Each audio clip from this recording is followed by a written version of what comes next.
launch trajectory and countdown net. Pad is clear. Go for launch. 10, 9, 8, 7, 6, 5, 4, 3, 2, 1. Ignition. Liftoff.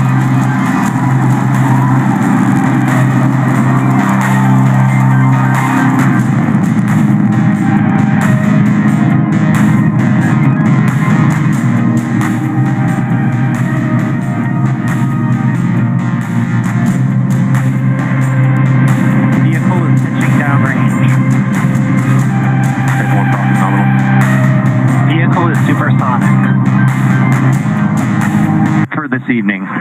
Bob, you probably know him. We're so glad to be with you this evening for kind of show you around.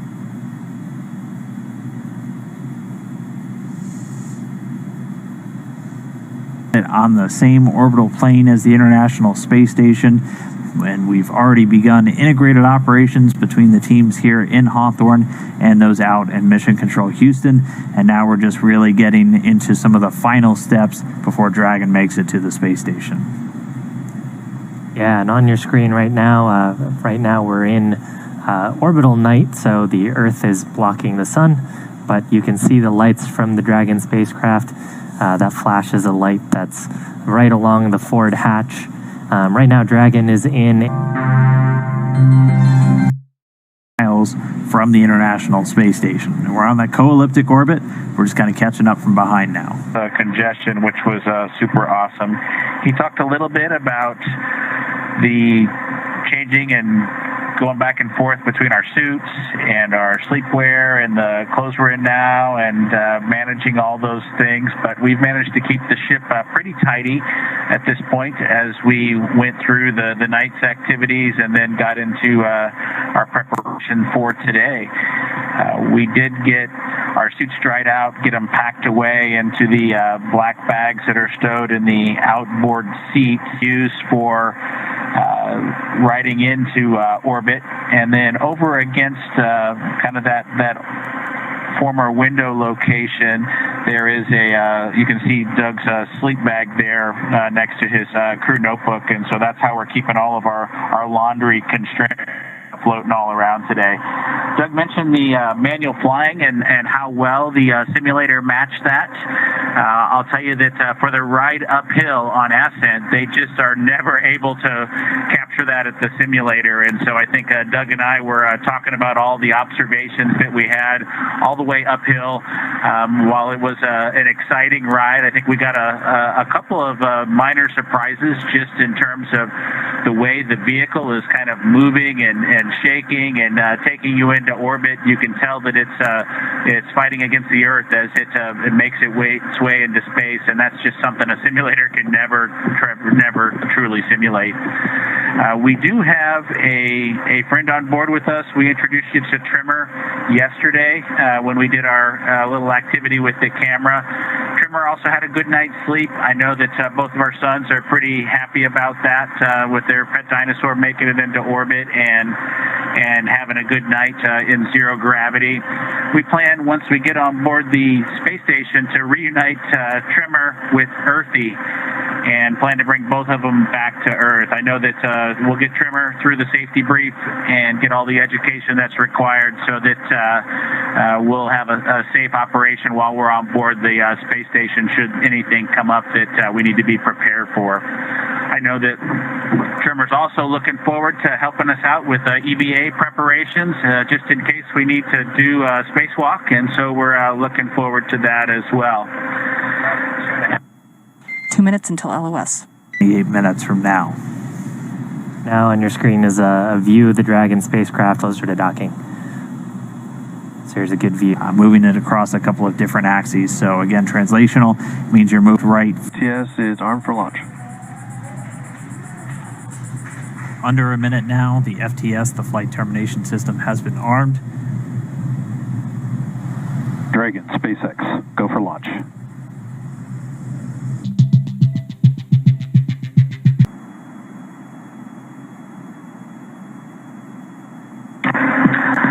So Doug's there making a nice big smile. Dragon about to start driving. Right now, Dragon and ISS attached, just flying off the east coast of China, just underneath Japan. Attached to each other, we recently passed over to the orbital night, so we're on the currently the dark side of the world. And actually, we're lucky enough to see soft capture happen just as we were crossing over the Terminator line.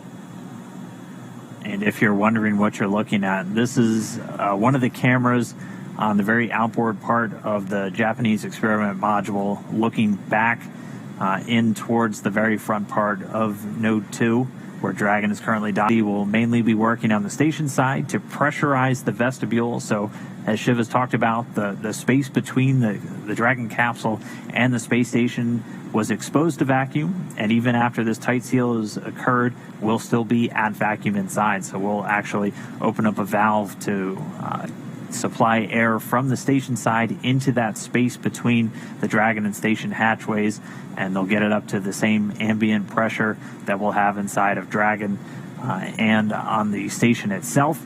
They'll wait for it to thermally balance out, make sure we don't have any temperature swings as we're bringing it up from vacuum, so probably from a very cold temperature up to about 72 degrees that they have in their cabin temperature on board the station, and then we'll get the hatches open. That's when we both, I think, knew that we were going to launch today. So that was super cool. I've got one on my side as well. The hatch that we came in is the hatch that's right behind me. It is a little bit of a tight quarters, but I'm going to try to demonstrate some of the capability that we have now that we're in zero gravity. So I think I was requested to do a backflip. I'm going to kind of do a side spin, which is a little bit of a permutation on that request. So hopefully you could see what it's like to actually we did it turns out end up with one stowaway on board our vehicle when we launched today. It was not just Doug and I.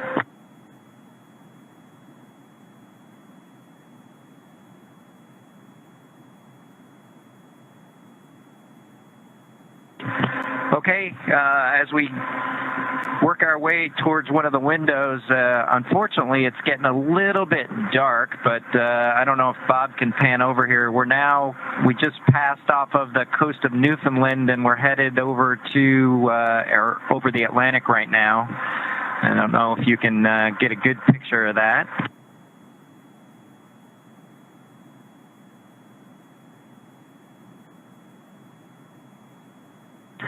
Anyway, hopefully you enjoy that view as we pass over the Atlantic, and I think with that we will work ourselves back into the seats and wrap things up for this evening.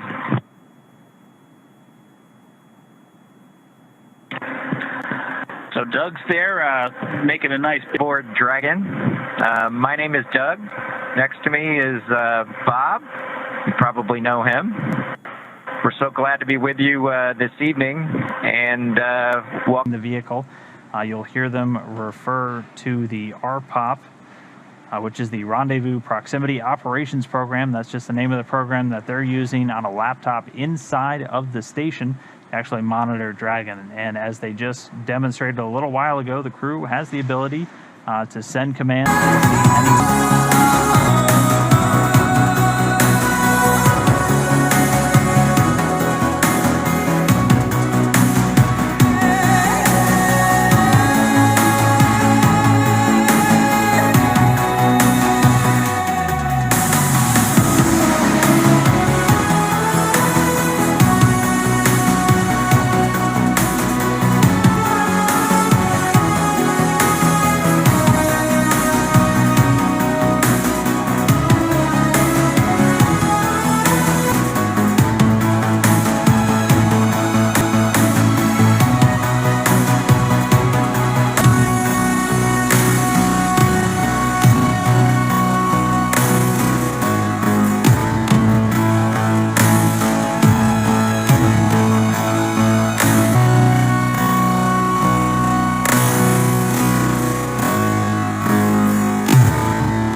Behnken and Doug Hurley opened the hatch to the International Space Station after launching from American soil on a U.S. vehicle for the first time in 9 years, the first time ever for a commercially built spacecraft.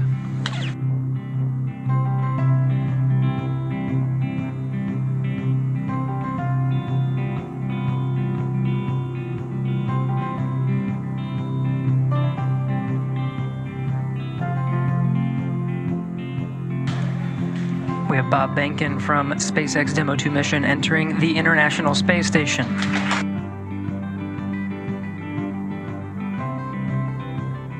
Part of this, we have to give credit to SpaceX, the Commercial Crew Program, and of course NASA. It's great to get the United States back in the crewed launch business, and we're just really glad to be on board this magnificent